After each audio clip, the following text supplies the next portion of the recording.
আশা করছি ভালো আছেন, সুস্থ আছেন এবং আমাদের সাথেই আছেন। প্রতি শনিবারের মতো আজকেও নতুন একটি গল্প নিয়ে আমরা হাজির হয়েছি। যে গল্পটি আমাদের লিখে পাঠিয়েছেন বা ভয়েস রেকর্ড করে পাঠিয়েছেন এমন এমন ব্যক্তিদের সাথে আপনাদের আজকে পরিচয় করিয়ে দেব। তো আর দেরি না করে গল্পে যাওয়া যাক। গল্পটি তার শ্বশুরবাড়ি নিয়ে গল্প। তাহলে দেখা যাক সে গল্পতে তিনি কি বলেছেন।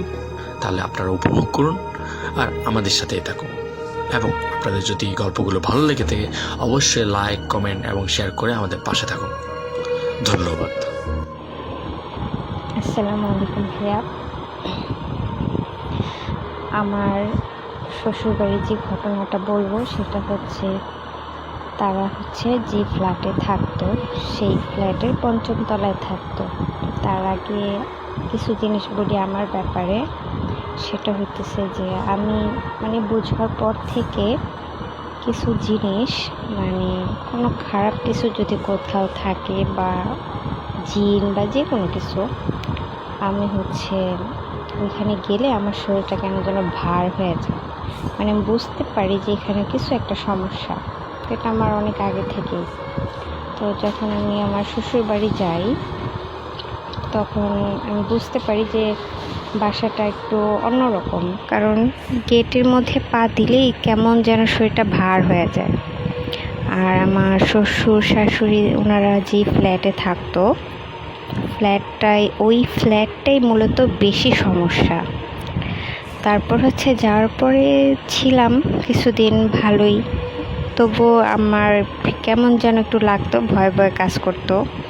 তো আমরা যে রুমটা ছিলাম সেটা মেন রোড থেকে ঢুকলে সোজা আমাদের রুম, আর পশ্চিম পাশে আমার ননদের আর আমার শ্বশুর শাশুড়ির রুমটা। তো আমাদের রুমের গেট ছিল থাইয়ের যে গেট সেটা।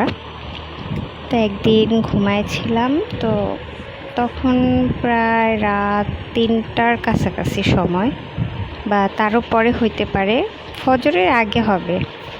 খুব জোরে জোরে থাইয়ের দরজাতে খুব জোরে জোরে 2টা থাপ্পড় দেওয়ার আওয়াজ আমি পাই, আমার কানে আসে। আমি একদম গভীর ঘুমে থাকি। হঠাৎ করে আমার ঘুমটা ভেঙে যাওয়ার পরে আমি আওয়াজ শুনতে পারি যে আমার শাশুড়ি আমাকে ডাক দিছে। আমার নাম ধরে উনি আমাকে 2বার ডাক দিল। 2টা থাপ্পড়, 2টা ডাক। তো হঠাৎ করে আমি লাফ দিয়ে উঠে পড়ি যে কিছু হইল কি না। তো উঠে বসলাম, বসে আমার হাজব্যান্ডকে ডাক দিলাম। তারপর মোবাইলটা বের করে দেখি যে না, অনেক রাত। তো আমি কিছুক্ষণ বসে থাকার পরে দেখলাম যে আর কোনো ডাক আসে কি না, দেখি না, ডাক আসে নাই। তো এরকম একদিন হলো। দেন আরও একদিন সেমভাবেই ডোরের মধ্যে খুব জোরে জোরে বাড়ির শব্দ, প্লাস আমার শাশুড়ির কণ্ঠে আমাকে ডাকতেছে। তো সেদিনও আমি আর বের হইনি। তারপর আরেক দিন দেখলাম আমার শাশুড়ি আর আমার ননদ বাহির ছিল, আমার হাজব্যান্ড শ্বশুর অফিসে ছিল। সেদিন আমি বাসায় একা। তো আমি আমার রুমে বসা, আমি একদম স্পষ্ট ক্লিয়ারলি দেখতে পাই 8-9 বছরের একটা মেয়ে বাচ্চা ড্রয়িং রুম থেকে দৌড় দিয়ে চলে গেল। তো তখন হঠাৎ করে আমার কেমন যেন লাগলো ব্যাপারটা। তা আমি সব ভাবলাম যে এটা হয়তো হ্যালুসিনেশন হইতেছে আমার সাথে। দেন আমি কিচেন রুমে যাই। আমার গায়ে যে ওড়নাটা ছিল, ওড়নাটা যথেষ্ট ভারী একটা ওড়না। আর কিচেন রুমটাতে এমনভাবে কোনো বাতাস যাওয়ার ওয়ে নাই যে আমার ওড়নাটা গা থেকে পড়ে যাবে। তো আমি রান্না করতেছি, আমার কাছে মনে হলো পিছনে কিছু একটা দাঁড়ানো। তো হঠাৎ করে ছোট বাচ্চারা যেমন হাতের নিচ দিয়ে দৌড় দিয়ে চলে যায়, আমার ওড়নাটা কেউ টান দিয়ে আবার হাতের নিচ দিয়ে দৌড় দিয়ে চুলার উপর দিয়ে বাহিরে চলে গেল। সাথে সাথে ওইখান থেকে আমি চলে আসি রুমে। আসার পরে আমি সূরা বাকারা টিভিতে জোরে ছেড়ে দেই। আমার তো হাত পা তখন কাঁপতেছিল ভয়ে। তারপর ব্যাপারটা আমি আমার হাজব্যান্ড আসার পরে শেয়ার করার পরে তারা বলতেছে হ্যাঁ একটু সমস্যা আছে বাসায়। তখন জানতে পারলাম যে আমার শ্বশুরও একদিন ঘুমাইছিল, তখন সে একটু উপর হয়ে ঘুমাইছিল। তো তার পিঠে খুব জোরে একটা থাপ্পড় দেয়, খুবই জোরে একটা থাপ্পড় দেয়, হাতের ছাপ বসা ছিল।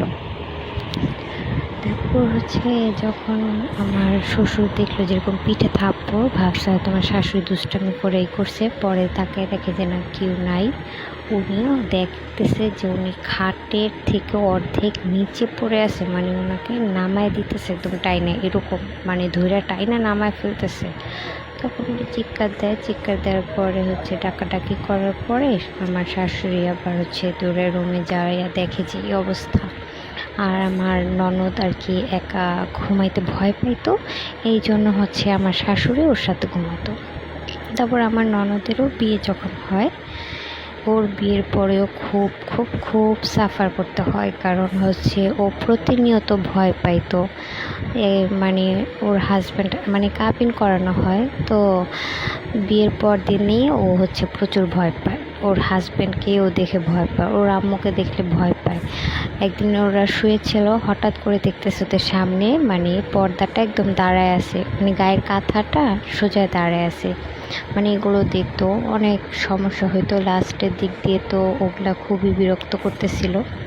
তারপর হচ্ছে আমরা সেই বাসাটা ছেড়ে চলে আসি। মানে এমন অবস্থা হয়েছিল যে আমরা দিনের বেলাও একসাথে এক ঘরেই থাকতাম, সবাই আলাদা হইতাম না।